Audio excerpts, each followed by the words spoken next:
Hi everyone, this is Carrick from ACG, and you might know me from my award-winning book, Stories Not to Pass On, the autobiographies of men alone at sea for too long, and today I too am out in the great blue, or at least the funky blue-green, because I'm reviewing Submerged from Uppercut Games, a developer with a who's who of ex-developers from the likes of Tribes, Bioshock, and even an XCOMer in there. So with a bit of surprise, I found out that this game is a 3D exploration title with two characters in a flooded post-apocalyptic world with no fighting at all.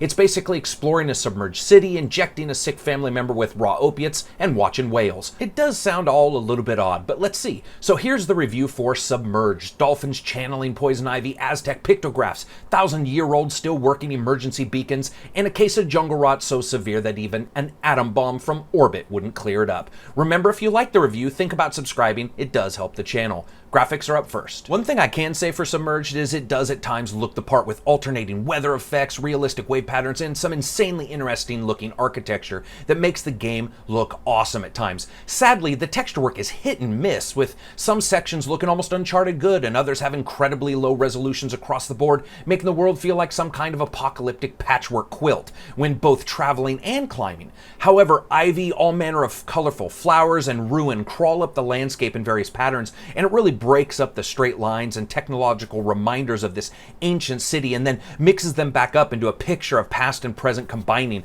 and it really does lend a great atmosphere to the game. Climbing to heights that only Russian parkour artists could ignore, the draw distance is excellent, and on the game's clear days you can see for a great distance, though truth be told the world isn't very large, with the character exploring and climbing a very small number of those actual locations. Speaking of climbing, Miku does it a great deal, and by that I mean almost the entire game. Sadly, through most of the up-close scenes, they display both fairly low polygons and resolution texturing thresholds, resulting in characters that can look downright ugly at times. Worse yet, this game is another offender in the notorious "let's add a scarf to someone because it can show some cloth physics" group. Except one isn't enough. Well, two isn't enough. Wait, let's just add three. Yes, 3 cloth physics scarves. Like Count on Sesame Street. The fact that they clip through the character's body continually is actually more impressive than seeing 3 of them occasionally blow in the wind. Luckily, the movement animations are excellent across the board when exploring, which is one positive, as are some of the facial animations and expressions on the main character.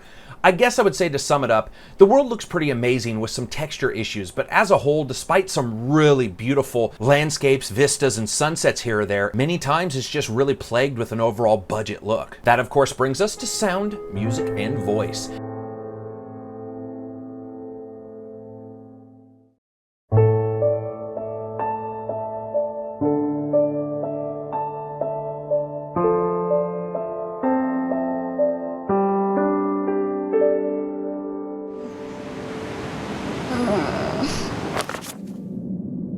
Too cold for tackle. Need fire.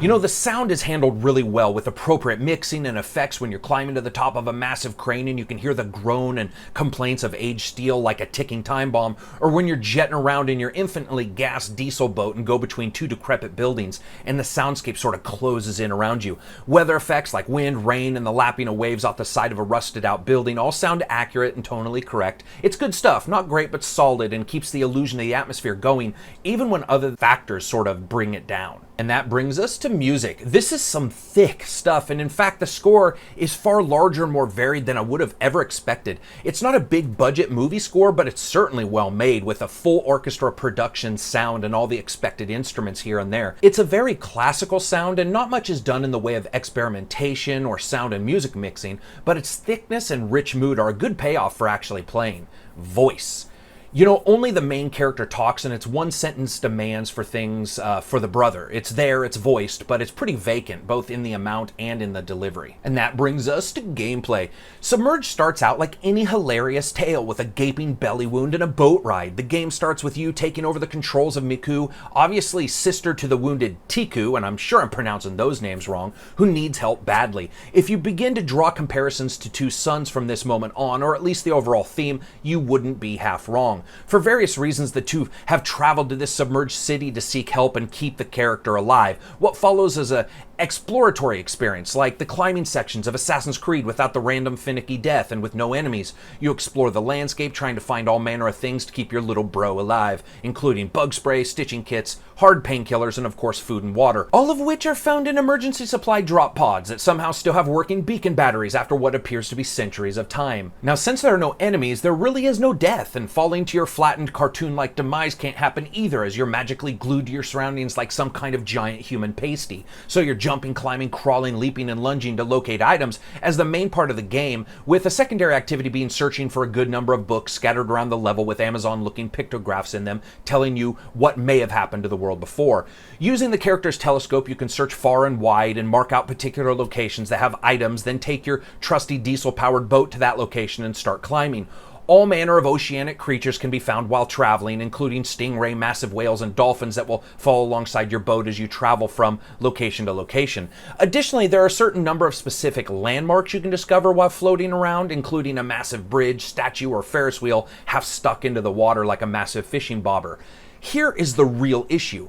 With no death and few real splits in the paths you can take aside from choosing to gather a secret on a building before grabbing a medkit, which cutscenes you back to your brother's side, the interaction with the world is positively bare bones. Finding out a bit about what happened by playing Pictionary with dead Aztecs might sound fun, but it quickly becomes rote. They also try to put in a bit here and there that alludes to the sacrifice of love, family, and caregivers, but by the end, it's actually completely lost. You see, there's this expectation of interest preconceived within this game, but combine that and no urgency whatsoever and fairly rote gameplay, and that's three factors that can wreak havoc, but make one hell of a random sleepiness creator.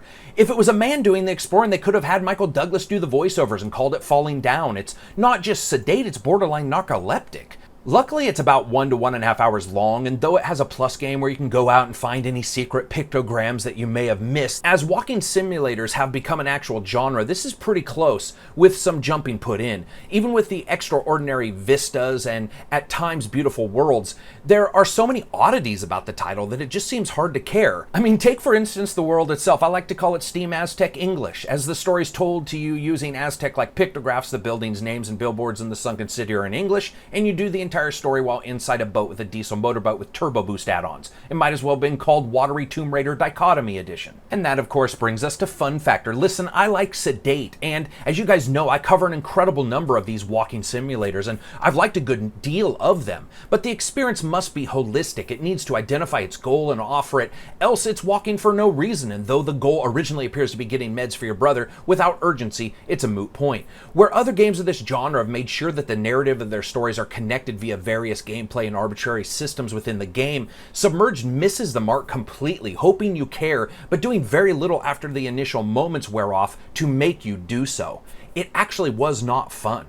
So I rate games on a buy, wait for sale, rent, or never talk about it again rating scale because this game isn't poor, and because it didn't bug out, and because it's actually a full game. This is a rent for console owners and a wait for a deep sale for PC owners instead of a never talk about it again rating scale, because I think some people out there may actually enjoy it. There isn't enough here though for me to offer any kind of recommendation stronger than that. Good graphics and a unique worldview only really last as long as they're interesting, and even with such a short game, my caring was over far before the game was. So that's it for me. I hope you liked the review. If you did, hit like. If you disliked it, hit dislike. And as always, peace out.